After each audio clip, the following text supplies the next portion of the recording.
Hey, everybody. Welcome. I'm Yasmin Vasugian. Welcome to the NBCU Academy Next Level Summit panel. This is called the Director's Cut. I'm sure many of you may know about these directors. You haven't necessarily seen their faces, but this is the eyes and ears behind what folks like us do on TV every single day. As many of you know, and as you watch shows every day, whether it's sporting events, news shows, talk shows as well, directing is literally one of the most nail-biting experiences anybody can ever have. And I personally know that because I'm the one that they're maybe yelling at sometimes when I'm in the hot seat. But we want to learn all that goes into the talent of directing and the job of directing. And so we have four of some of the best directors out there to give you the answers that you need. I also want to remind folks, as you are watching for the next hour or so, 60 minutes or so, you can submit some of your questions that I'll be seeing, and we can ask those questions live to our directors as well throughout the conversation. Let me introduce you to everybody that we have. By the way, again, I'm Yasmin Vasugian. I host Yasmin Vasugian Reports Saturdays and Sundays right here on MSNBC, 2 to 4 p.m. Eastern Time. With me, I have Kelly Atkinson, and I'm going to read this off because I want to make sure I'm getting all of their accolades correct. Coordinating studio director for NBC Sports. He's also served in that same role for the NHL on NBC for 13 years. Continues to direct shows for Premier League and Golf Channel studio shows, and directed in 14 Olympics, the NBA on NBC, the NFL, and NCAA as well. So quite a resume there, to say the least. Sarah Brooke joins us as well, and has been the director for Meet the Press for the past 8 years now, and regularly directs Sport Today with Hoda and Jenna, Meet the Press Now on NBC News Now, and various hours of MSNBC reports. We have Jason Martinez, the lead director of the 11th Hour with Steph Brule and All In with Chris Hayes on MSNBC. He directed Morning Joe for 2 years, also at one point my show sometimes, I think, right, Jason? Yes, I did. When my director wasn't there, when I did the early 5 a.m. show, MJ First Love. Also MSNBC weekend daytime programming for over 11 years. And Jason was also a director at ESPN for 7 years as well. And then Joe Terry is the director of the Kelly Clarkson Show. As you can see in that beautiful screen behind him, he also directed shows for Oprah Winfrey for 13 seasons. Hello. Steve Harvey, and launched the Maury Povich Show. So we're going to try and get some deep secrets from Joe there when it comes to what happened behind the scenes in some of those major shows. So welcome to everybody. I'm so excited to have you here. Before we get started, everybody, on this kind of Q&A, I do want to play a little bit of Jason's work that we have, and then we'll get started on the talk.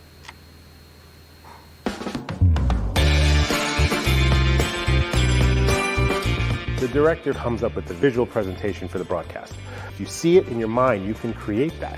That's really what we do. We take that concept and we make it a reality, and then we present it to the audience. Right now, we're going to go to the studio for All In. This is Eddie. He's the stage manager. How you doing? He knows this floor better than I do. So we're going to have Chris standing up in the A block. We'll do our open on the archway here. Then the camera will pivot. Chris will do his read with a graphic behind him. If you look down, you see where it says Hayes stand up? Okay, that's a mark for Chris. All the positions here have been looked at, blocked out, lit. Chris's home base set is here.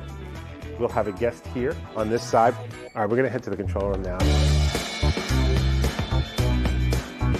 Hey guys, how are you? VQW, roll X. I'm checking to make sure that the video that I'm looking at matches what's here. Looks to me like we're pretty much good with our elements. VOs are good, so we're set. So now all we need is our host. All right, Chris, stand by. Here we go. 5, 4, 3, 2. Starts right now. Trigger track. Track Chris. Start your push. And cue.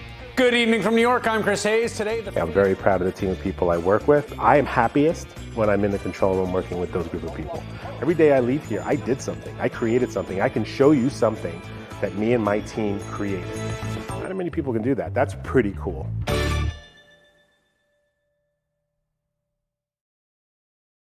Jason, thanks for offering up your time to show folks a little bit of the behind the scenes of all of that. Let's get started, guys. And if we can, of course, that was our beautiful Studio 3 that so many of us anchor from here at MSNBC.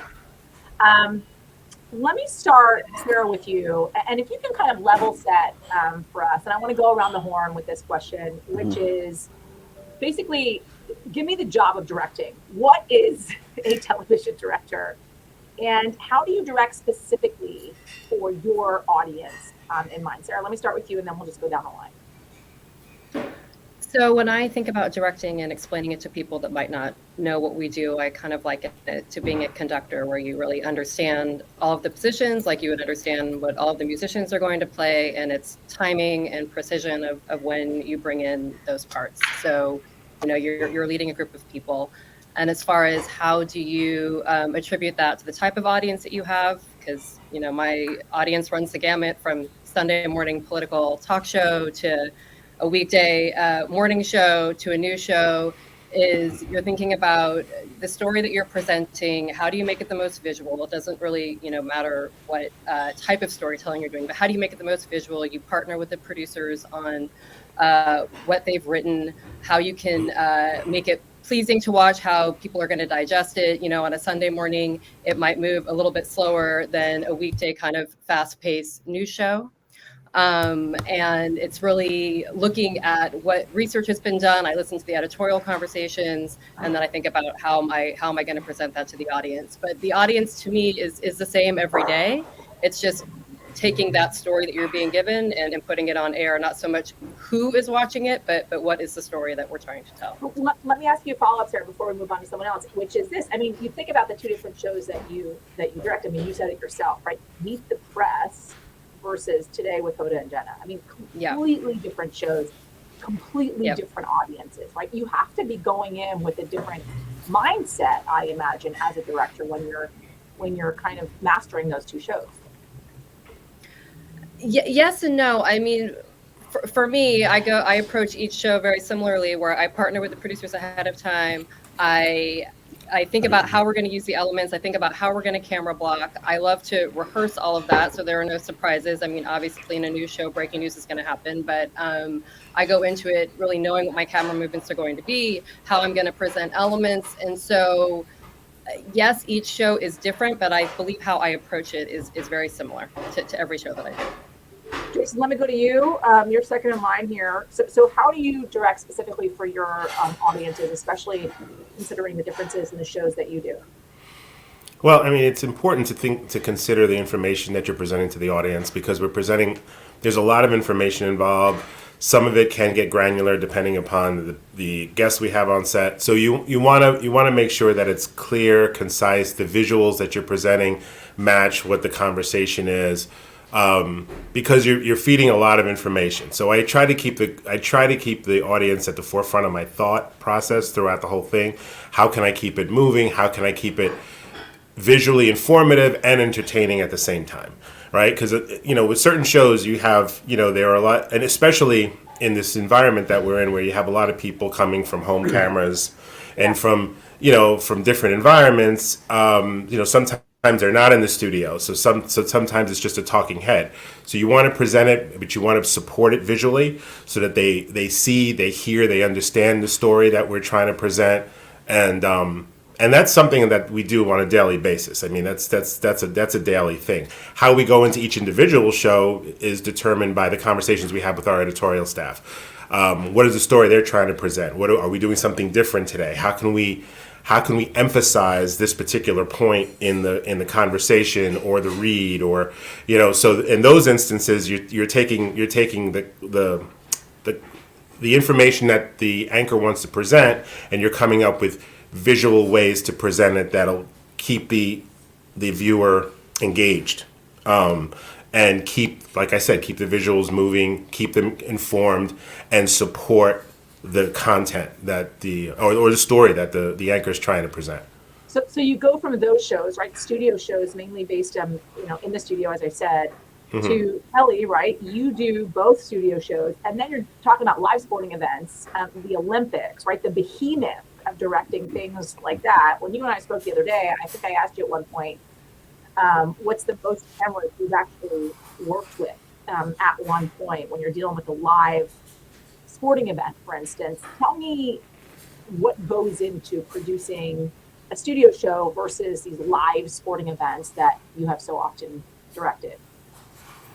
Yeah, like similar to what Sarah and Jason said, let's start with the studio show for a sporting event. Let's say Sunday Night Football. Right here in this control room here in Stanford is Football Night in America, where my colleague Corey Newmy is the director. So for that show, they're giving people, previewing that game, all of the games that just ended on the network with highlights, so on and so forth, talking to Tony Dungy and Jason Garrett. And people want the analysis of what to expect in that game and what happened in the afternoon.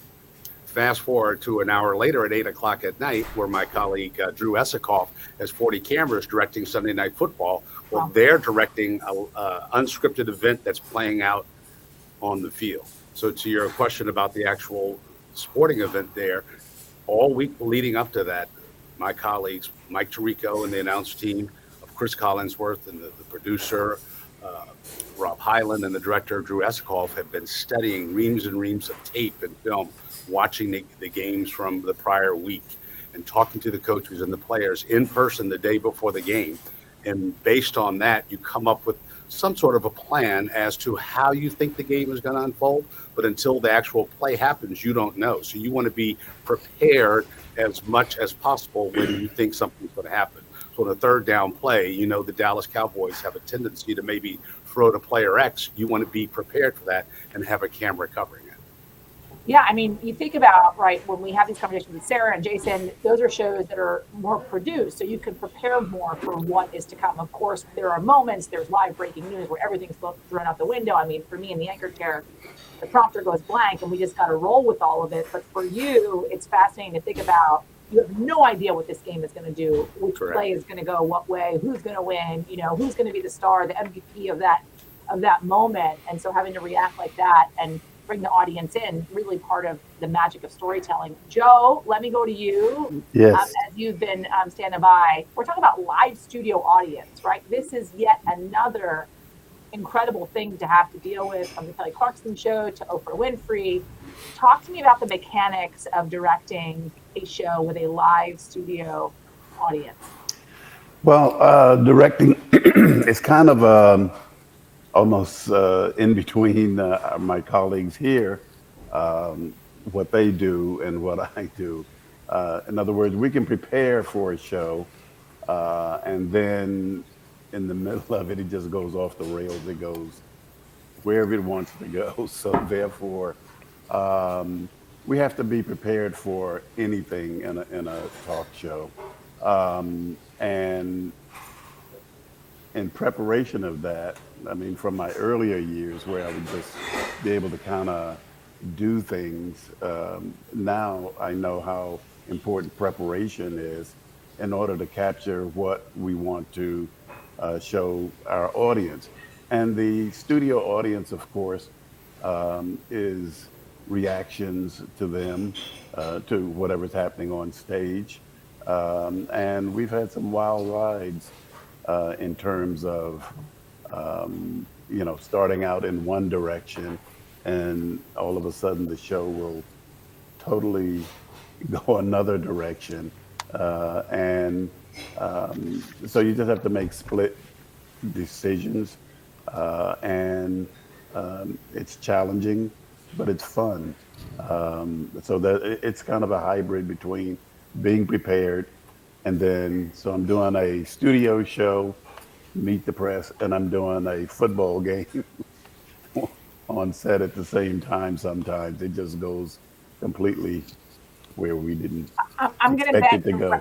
I'm going to bet, Joe, your reference to Wild Rides has something to do with the Maury Povich show at one point. Well, I do want to say that the Maury Povich show, the original launch of the Maury Povich show, was not the, what is it? You're not the mama, or whatever it is. You're not, whatever that is he did later. And I love Maury. But I didn't do that show. His original show was with Paramount, and it was just a regular, normal talk show. Right.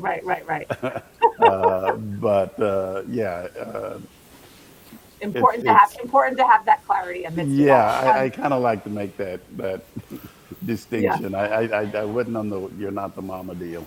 Yeah. I want to remind folks to submit your questions as we're having this conversation. And we're already getting some questions in, guys. So let me just put some of them out there as we kind of truck along here.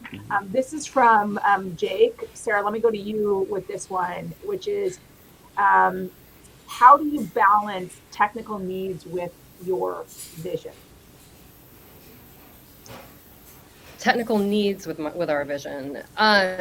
So going into a show like Meet the Press, I know what our capabilities are. I know what we can pull off. And so when I'm working on elements for the show, visual graphics, tape, camera blocking, I know our capabilities going in, and I do try to, plan for that. And as I said earlier, look at everything ahead of time and make sure that we have archways on my set. And so I have to make sure that our graphics and pictures are edited or cut in such a way that they fit in the archways and things aren't getting cut off. And so I have templates for that. So, you go in knowing what your technical capabilities are, but then stuff can break. And so you also have to have a backup plan and a backup plan. A couple of weeks ago, one of our graphics machines went down. So we had to start sending graphics to our tape machines and lay everything off. And so you have certain capabilities, and then things can change or go wrong or break, and you have to always have a backup plan to that. So I think in planning for what we're going to do, I know what our capabilities are, but I always have to figure out how to do it another way just in case. Jason, I feel like this is a good question for you, which is, how do you help guide, this is from Sam Carter, how do you help guide or direct a story without having control over the script? How do you direct how do you help guide or direct?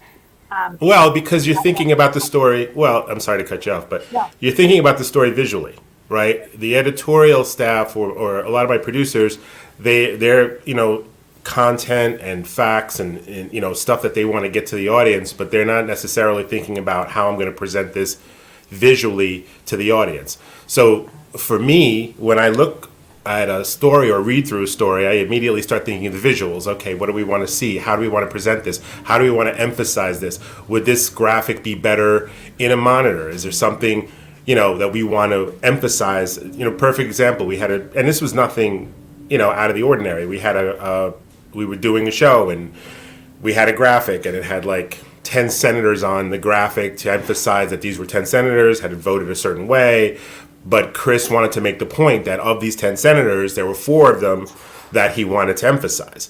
So in that instance, that's something that you can put in a monitor and as he's discussing it, slowly push into the 4 senators he's referring to and make sure it's lit. And it's pretty pictures, right? You want to make it look pretty, but you also want to emphasize the point that these are the people he's talking about. So in that instance, like I said, I look upon the show with different eyes. So, when we discuss when we have the conversation, I can always make suggestions and say, well, maybe we do this, maybe we do that, maybe we'll try when we make that graphic, let's do this with it, or I'm looking at it from a totally different perspective. Sometimes, and it depends on your editorial staff. Sometimes your editorial staff is very visually savvy, and together you guys can collaborate and come up with something as well. But it's really the perspective that you're coming at it from, and how you choose to present it. Kelly, when we're talking about storytelling, right? So much of this is about storytelling.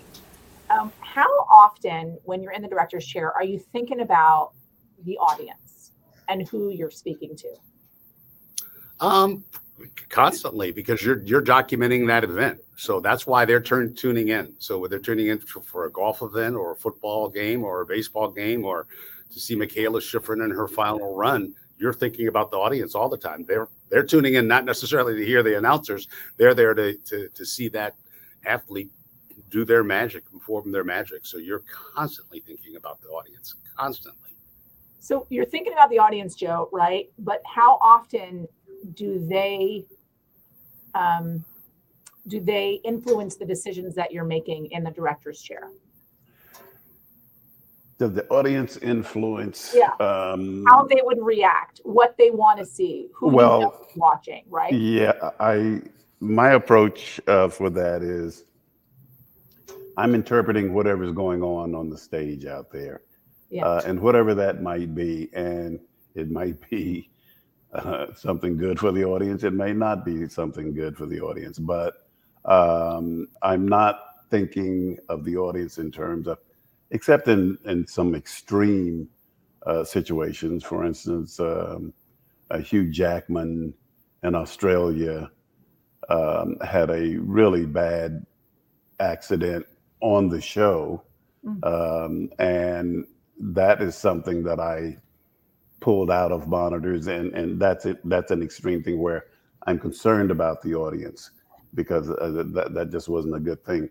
But for the most part, I'm interpreting whatever's going on the stage. So, for instance, I think I spoke about this before. We had on the Kelly show, Shaquille O'Neal was on the show, and we're doing a little game show as we often do, and so we're going along. But the real deal was that Shaq was cheating. So I'm showing the audience that Shaq is cheating. The executive producer afterwards said, "I didn't know Shaq was cheating," but she said that was hilarious. Of course. I am interpreting whatever goes on the stage. I'm going to show what it is, my interpretation of what it is, good, bad, or ugly, whatever it might be. You mentioned, Joe, Hugh Jackman having a pretty bad accident on one of the shows that you were directing. So that actually sparks another question that we got from one of the viewers, Brett Hawley, who asks, to all directors, a distinguished group, what was your worst moment in a live broadcast, and how did you deal with it? Sarah, I'll start with you. Of course, you're going to start with me. My worst moment. Well, it's funny, not funny, but Joe telling his story just made me think of a story that I had forgotten about, which wasn't so much my personal worst moment directing, but a moment I had to direct out of that was frightening, which we had a guest faint on air. And we didn't really know it was happening because it was happening in slow motion. It was a news program, and I think it was one of two guests at the time.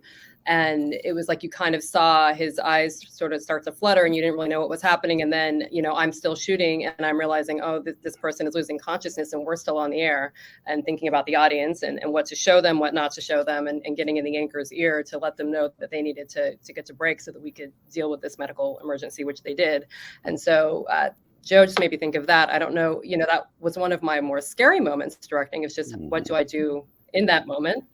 But as far as something happening in a show that was scary for me as a director, I would need to think more about that. If I made a really bad decision that I would like to take back, I probably have now scratched that from my memory.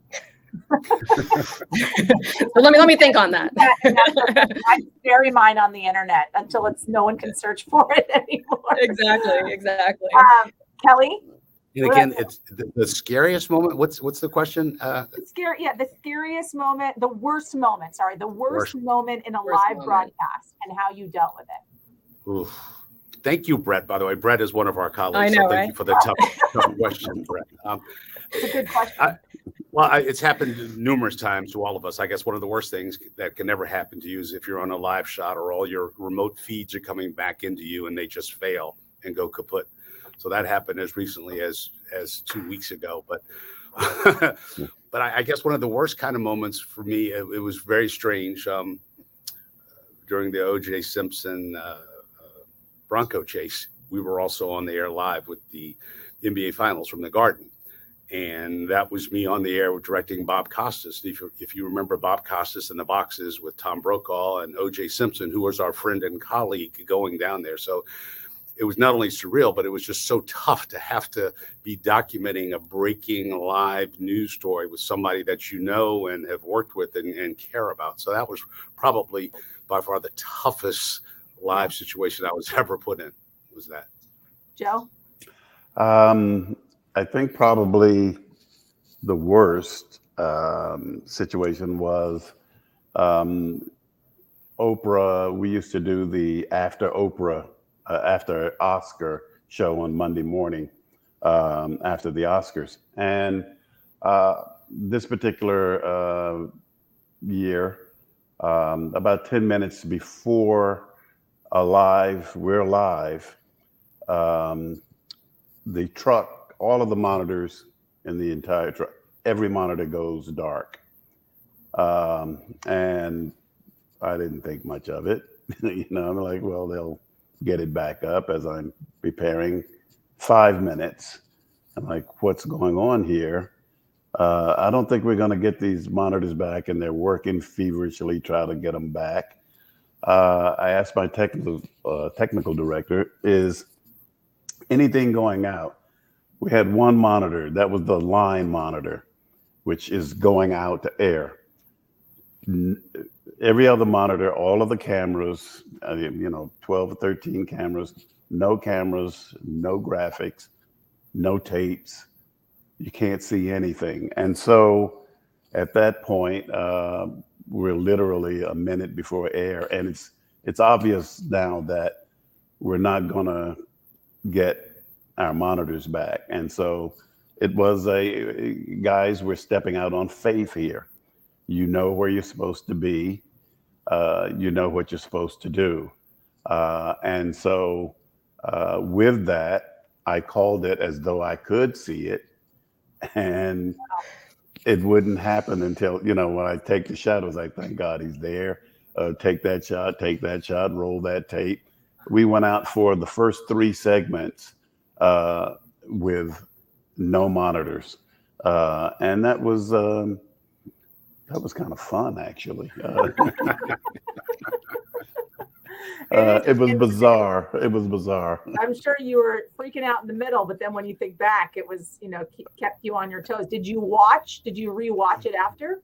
I did, and it looked like any other show we had done. And the EIC of that particular, he just couldn't believe that we pulled it off that way. Wow. But I think that goes deeper into the style that I use with my crew and all of that. And they understood what I meant when I said we're stepping out on faith. You know where you're supposed to be and what to do. And it came together. And actually, the more, I don't know why, but when something like that happens with me, I get calmer. I don't get, excited or, oh my God, what are we going to do? I actually get calmer and calmer. So the worse it got, the calmer I got, because you really do have to think and make decisions in a not so ideal way. But if you freak out, that's not going to help you. I learned that early in my career. Freaking out does not help you. The calmer you are, the better off you are. Yeah, I think the same can be said when you're anchoring breaking news, yes. As well as that you just need to be as calm. And it's true, the worse it gets, the less you have, the less the more plans go out the window. Right. The more calm you become, because you have to really be in the present. Whether you're in the director's chair in front of the camera. Jason, let me go to you on this question as well. And I think kind of this talks a little bit about this kind of split second decision making that so many of you have to make when you're in the director's chair, or especially in breaking news situations. You think about some of the most tragic moments we've dealt with in our history. I think particularly about Sandy Hook. I know that you were in the chair when that story broke. I imagine it was likely one of the worst moments of your time directing, especially because your kids were at Sandy Hook. So you were having to direct this breaking news story while you knew your children were at that school. Well, I want to preface it. I want to preface it by saying I got a phone call right before that happened. Yeah. So my wife informed me that something was happening, but I did know that my daughter was not there. Okay. She was in an after school not an after school program. She was in a nursery program that was 4 days a week, and the Friday that occurred was the day that they had off. So when she called me and she told me, listen, there's something going on in the school. I'm not quite sure. There's some shooting, but I really don't know. And I thought it was like some kid brought a BB gun. I didn't think it was anything crazy. I said, well, and I asked her, well, where's Sophie? And she's like, well, Sophie's with me because she doesn't have school today. And I knew my other daughter was at a different school. So I will say that I went into it knowing that my children were okay, but we did have a lot of friends' children, a lot of the kids that my daughters have grown up with were at the school. close friends of ours were racing to the school at the time. So I was aware of that. And then as the story progressed, and right before I got on air, I realized this was going to be a bad thing. And I will say, right outside the control room, right before I walked in, which I'm so glad I did this, I called my parents and I told them, listen, you're going to hear some really bad news. Something really bad happened up here. I don't know what it is yet. The reports are coming in, but just know that the girls are okay, that they're okay. And then we went on the air. And, in those instances, it's important for you to just compartmentalize your emotions. We see a lot of, it's unfortunate that we're exposed to a lot of really bad things sometimes. And we have to report stories that are horrific. And it is really important for you to take your emotions and throw them in a little box and stick them to the side, because you don't have time for that. You've got to get the job done, right? And it's important. You have to keep in your mind that it is important for me to report this story. I have to let people know, like, this is an important thing, and I can't get involved in my own personal emotions right now. So and I think all of us, have been in situations where you have to literally take your emotions, stick them in a box, and stash them to the side and focus on the job at hand. And that's what we did. And I do remember my technical director looking at me and going, "Hey, isn't that the town you live in?" And I said, "That's my kid's school." And he just looked at me and he was like, "How are you doing this?" And I said, "Let's not talk about that right now. Let's focus on the job." And we just did it. And it was a very difficult day. But I think we did what we had to do, and we got it on the air. And then once I walked out of the control room, I raced out of the building and came straight up here. But yeah, it's very difficult, and I think it's not easy. And this story was personal to me, obviously. But all these stories that we report on are some of them are tragic. They're horrible. We're talking about, the worst instincts of human beings and the things that they do to each other. And it is important that you just compartmentalize it, put it to the side, get the job done. And then, this is most important on a personal level, that when you're away from the office, when you're home or wherever you are, you work on trying to just get it out, or speak to your loved one, or go for a walk, or go to the beach, or go whatever you need to do to try to relax. And because if not, you can't keep that stuff bottled inside. I will say that from a personal standpoint, you can't. You have to let it out, and you have to talk about it, and that's the only way you can continue to go. But at that moment, it is utmost important to maintain your professionalism, get the job done, focus on the audience that you're reporting to, because there are people out there that they have family members that could be involved in that want to know what's happening, and it is our job to get that information out to them the best way we can. So that's what I try to keep in my mind at those times, and and just get the job done. Well, and you're also having to navigate, Sarah, and I'll go to you on this, and then we'll try and, we'll pick the mood up a little bit. But you're also having to, with sports, we'll go to Kelly after that. You're also having to navigate, Sarah, a little bit of what you're showing and not showing, right? These are like these incredibly awful, tragic situations, right? Whether it's Sandy Hook, whether it's Uvalde, whether it's whatever mass shooting that we're covering, or something else that has happened in this world that we're having to cover, and deciding and choosing what you're showing the audience, and how do you navigate that without feeling as if you're exploiting, right, the story in the director's chair? So it's delicate. You don't, when I'm directing and it's a visually compelling yet sad story, you obviously want the visuals to support what the host or anchor is talking about, and it's our job to not whitewash it and to show the world what's actually happening. And you mentioned some other tragedies, and I was also thinking back to when the Ukraine war first started, and there were all of these really horrendous images coming out of Ukraine, of the maternity ward and the women that were bombed. And I think as a director, it's important first off to listen to what your host is discussing and guests are discussing, and make sure you're supporting it with images, but not to oversaturate it with B-roll.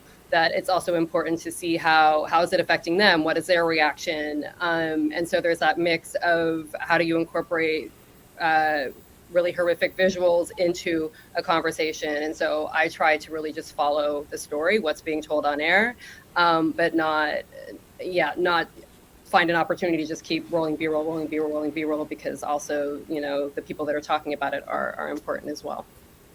Kelly, unless you have something that you want to say about this. Yeah, just particularly in sports, because it's often physical contact and people get hurt. So, typically in a football game, for example, you go in there with the plan knowing if it's a horrific injury or something, you may show it once, but you'll warn the viewers, okay, we're going to show you this replay. You may want to turn away. You'll show it once, but you won't do it over and over and over again. So you'll warn the viewers, but it's part of the game too. You have to document it and tell the story. Just real briefly, what happened with Damar Hamlin on Monday Night Football with my colleagues at ESPN. Phil Dean was producing and Jimmy Platt was directing. Well, they had to tell that story there. I mean, this person was on the field in cardiac arrest. He was dead. He was out. So it was a fine line having to show that, but respect what's going on in the field. So, these cameras with these extreme zoom lenses and the Sky camera, they could have gotten a lot tighter. But, the rule of thumb is you step back, you respect the injury and the person that's on the field. And I thought they did a pretty good job of that. I mean, those camera lenses could have gotten tight on that kid's eyes, and they could have seen the chest compressions that were going on, and they did not show that. So that's a case in covering a live sporting event where you have to make a split-second decision and be respectful. But before I was going to ask you my follow-up question to that, Kelly, Joe, I do want to give you the opportunity to weigh in as well. I'm sure you've had a lot of emotional moments as well, especially in kind of the talk arena. How do you kind of tell that story without feeling as if you're exploiting these guests that are exposing themselves, telling their stories to your hosts in this live arena?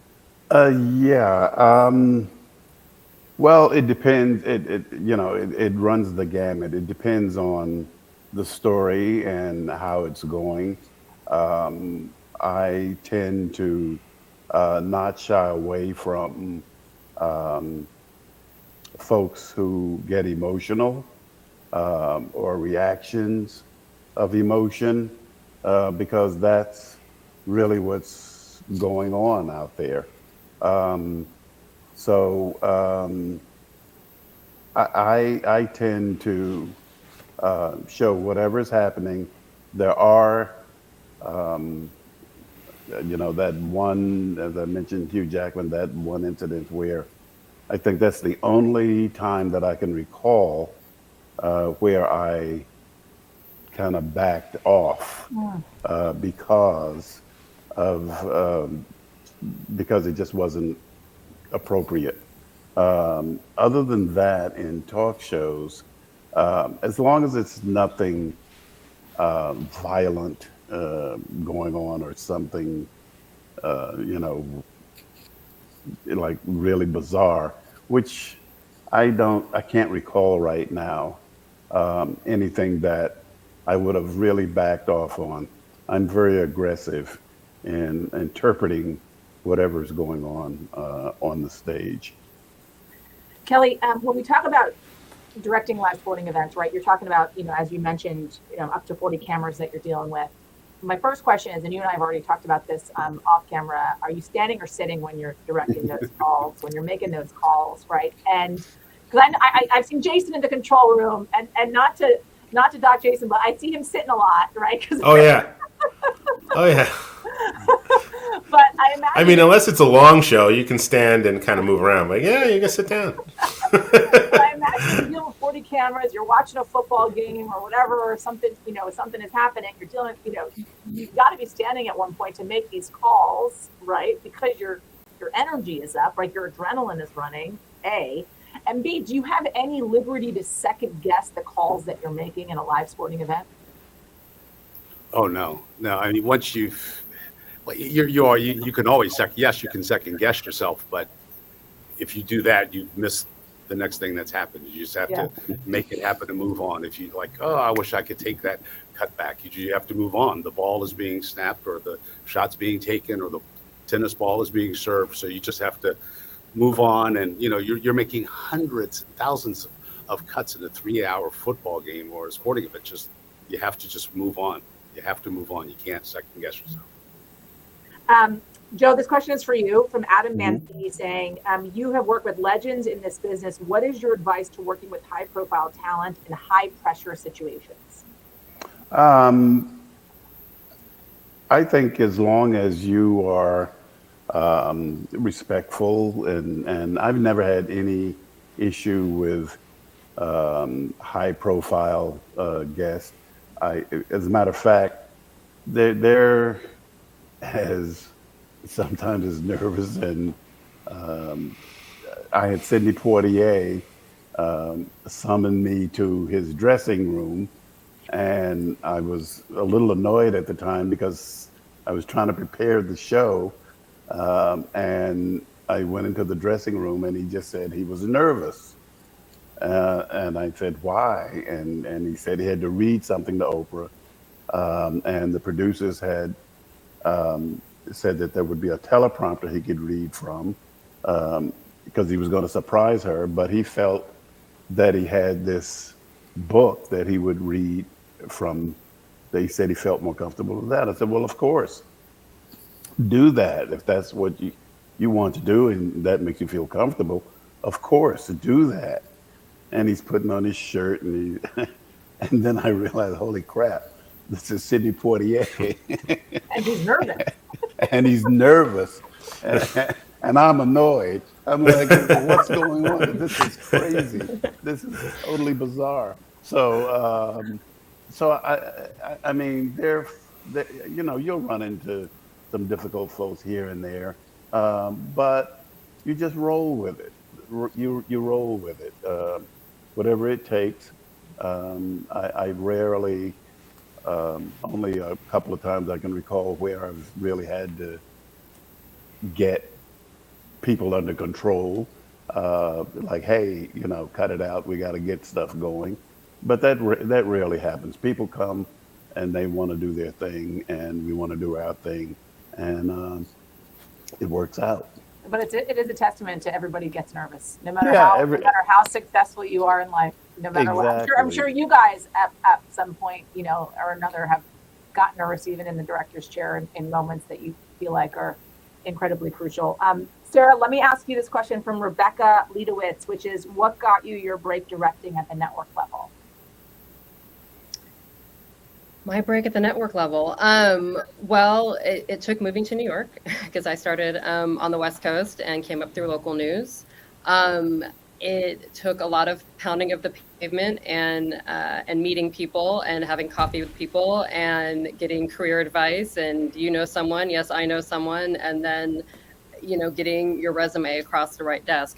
I would say that relationships played a big part of getting to the network level and maintaining relationships from my early days of local news in San Francisco to coming out to New York, and always interviewing. I freelanced for a long time, and by freelancing, I got to meet a lot of people at different networks. But I have to say the relationships that I made when I came to New York really helped me get in at the network level.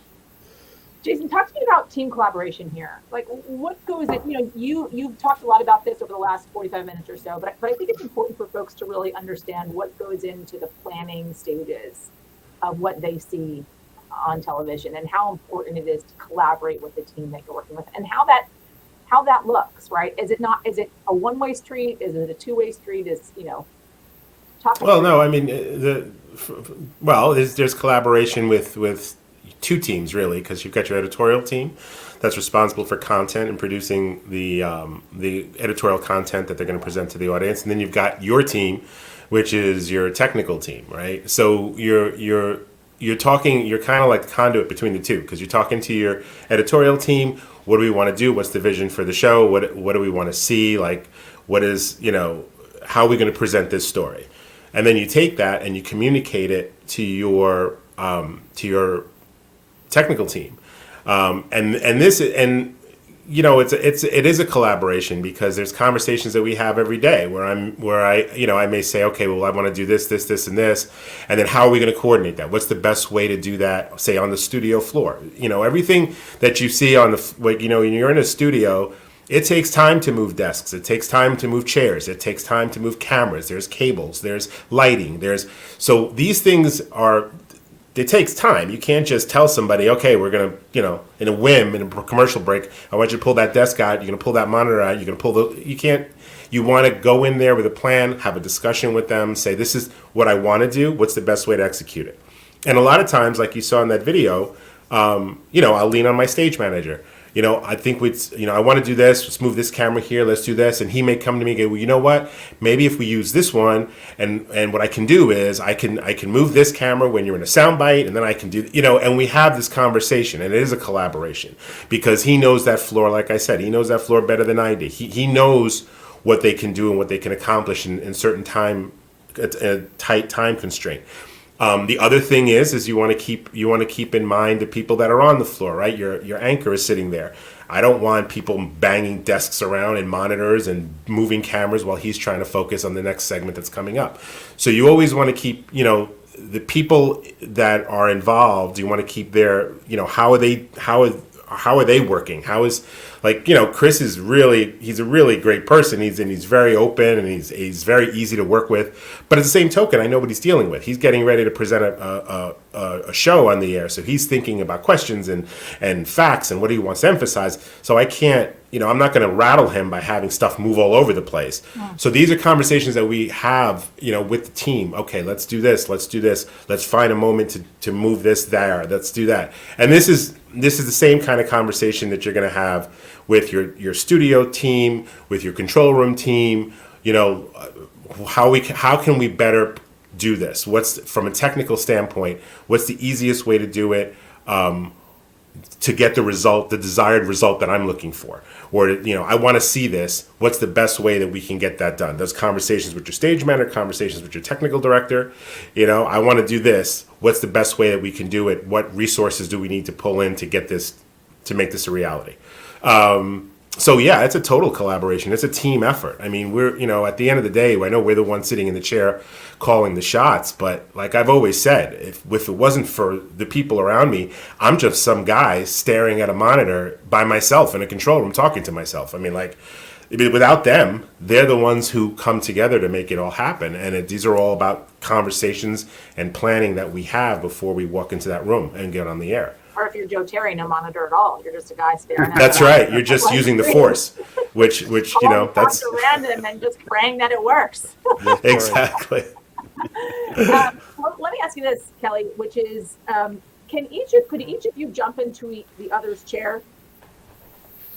Could you jump into Jason's chair? Could you jump into Sarah's chair? Could you jump into Joe's chair? And the other way around? Depends on the individual. I mean, I'd like to think I could, because I do both. I'm a studio director, and I also do a lot of remote directing. But yeah, I mean, with timing, timing and giving instruction, camera direction, and collaborating you do that whether it's a studio show or a remote show. So I'd like to think so. Yeah, I could. I'm a fan of, all of my colleagues' work here, so I watch all of their work. So yes, short answer is yeah. Joe, let's give some career advice if we can. Right, this is the stuff of gold that I think everybody wants to hear when they talk to and hear from people like you guys, and that is, what would you tell your younger self? And if there are folks out there that want to do what you do, how do they do it? Wow. There's no one path, I can tell you that. And I think that I always tell young folks, get in the building. I don't care what they ask you to do. Get in the building. If they want you to sweep the floor, sweep the floor. Because you're going to be in the environment that you want to be a part of. You're going to meet people that are doing what you want to do. And that will affect you in a way that will get you where you want to go. And there's some luck involved, but you have to be prepared for when that lucky thing happens. You have to be prepared. You can't just kind of, oh, I want this, but I'm not going to work for it. I'm not going to get prepared for it. Early in my career, I got calls to advance, and so, but I was prepared for it, and I don't even know why certain things happen at times. It was just, wow, somebody's looking out for me upstairs, and I don't know why, but I made sure that I was ready and prepared for anything, and so therefore, I've had a blessed career. I'm being told, Joe, that our Next Level Summit director, Josh Haskins, was inspired by you My to become goodness. director. Wow. And he wanted me to mention that. So who was your inspiration?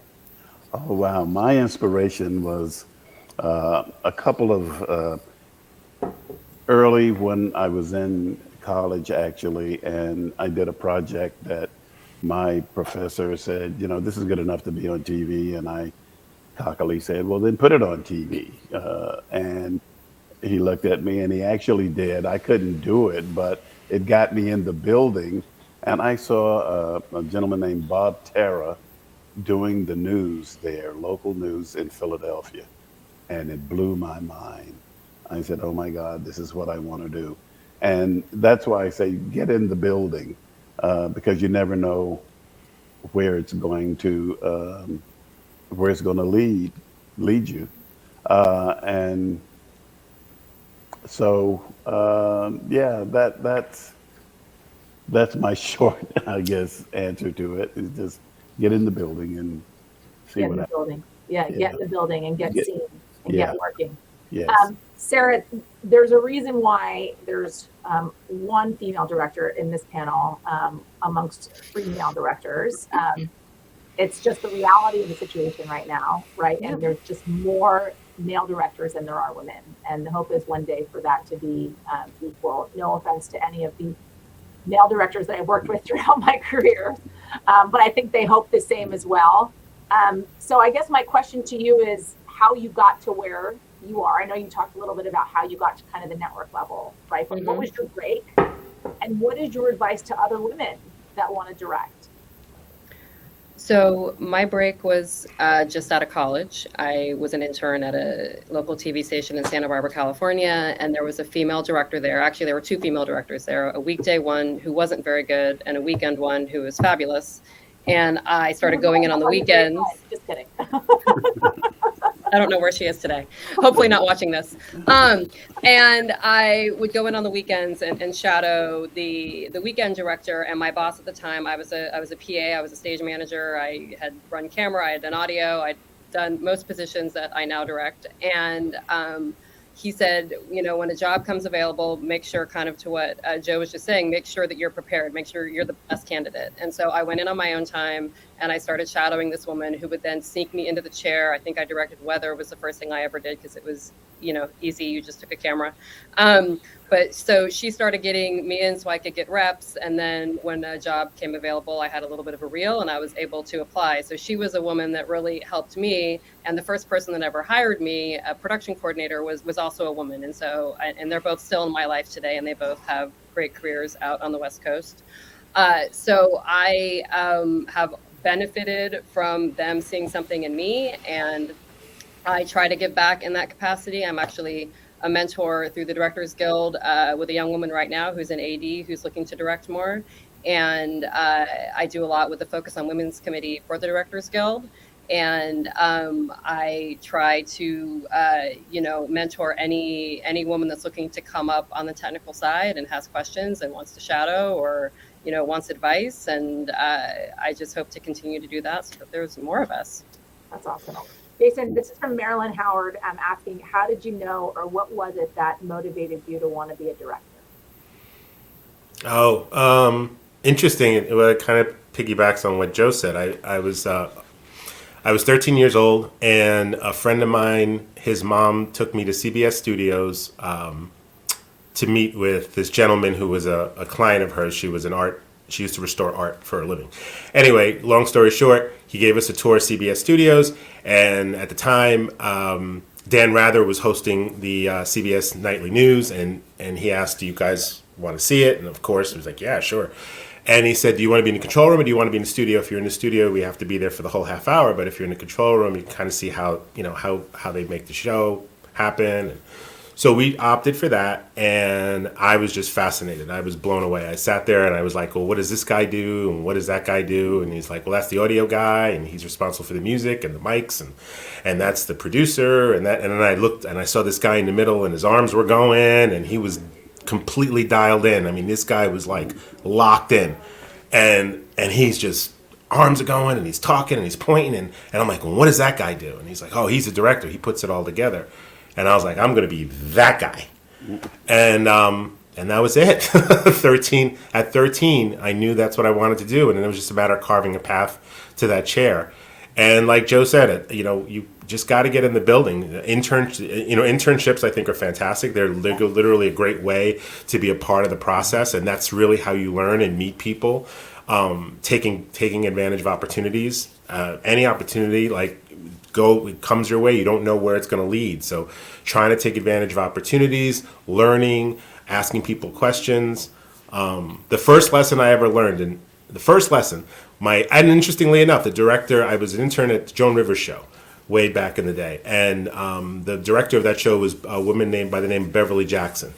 Wonderful woman, very, very just generous with her time and her knowledge. And I remember the first question I asked her, I was kind of chasing her around like a little puppy dog, and I said, "Can you tell me something?" And I'll never forget. She turned to me and she goes, "You want to know something?" She goes, "I'm gonna give you a lesson." And she goes, "Remember that everybody that you work with, treat them with respect because they're all professionals and they're all trying to do a good job, just like you are. And if you treat them with the respect that they deserve, you're gonna always have a good team behind you, and you guys will make good product." Yeah. And I thought about it, and I was like, "Oh, okay, that's cool." But I wasn't really I was like, I thought she would tell me something else. I've never forgotten that lesson, and the older that I've gotten, I realized the importance of that lesson. And it's something that I'll never forget, and it's foremost in my mind. Like I can remember like it was yesterday. I even know where I was when I asked her the question, and this is some 30 years ago. So you never know where you need. Having worked with you closely, you live it, and I always adored working with you. I hope we get to do it again sometime soon. Kelly, let me finish with you because we have about 1 minute left. So give the best career advice you can give, Kelly. You got someone out there watching this. They want to get into sports directing. They want to call the shots. They want to be just like you one day. What do they need to do? I'll echo what Joe said. Just get in the door. Once you get in the door, see what everybody does. See what the technician does, the videotape operator, the camera operator, the producer, the director, the production manager. So know everybody's job once you get in the door. And again, do everything, whether it be a runner, go for coffee, volunteer for anything. So know everybody's job and don't turn it down. Be hungry. So you, like Joe said, when you're prepared, when that opportunity comes, you can grab it. Well, gosh, you guys, what a treat. I could talk to you for another hour, but of course we all got to get to our actual day jobs, although I just did mine in the last hour. Thank you so much. I'm Yasmin Vasugian. I'm on MSNBC. If you want to watch me doing the news sometimes, you can catch me there. With me, Jason Martinez, Kelly Atkinson, Sarah Brook, Joe Terry as well. You guys have all been such a treat and a pleasure to speak with, and I learned so much. I hope everybody else did as well. For the virtual audience, for folks that are watching, I encourage you to go back to the main stage for a one-on-one with the NBC Universal Studio Group chair for more program to come. Thank you guys again. So informative, so incredible. And I hope to work with all of you one day. Thanks, guys. Thank you. Thank you. Take care. Yeah.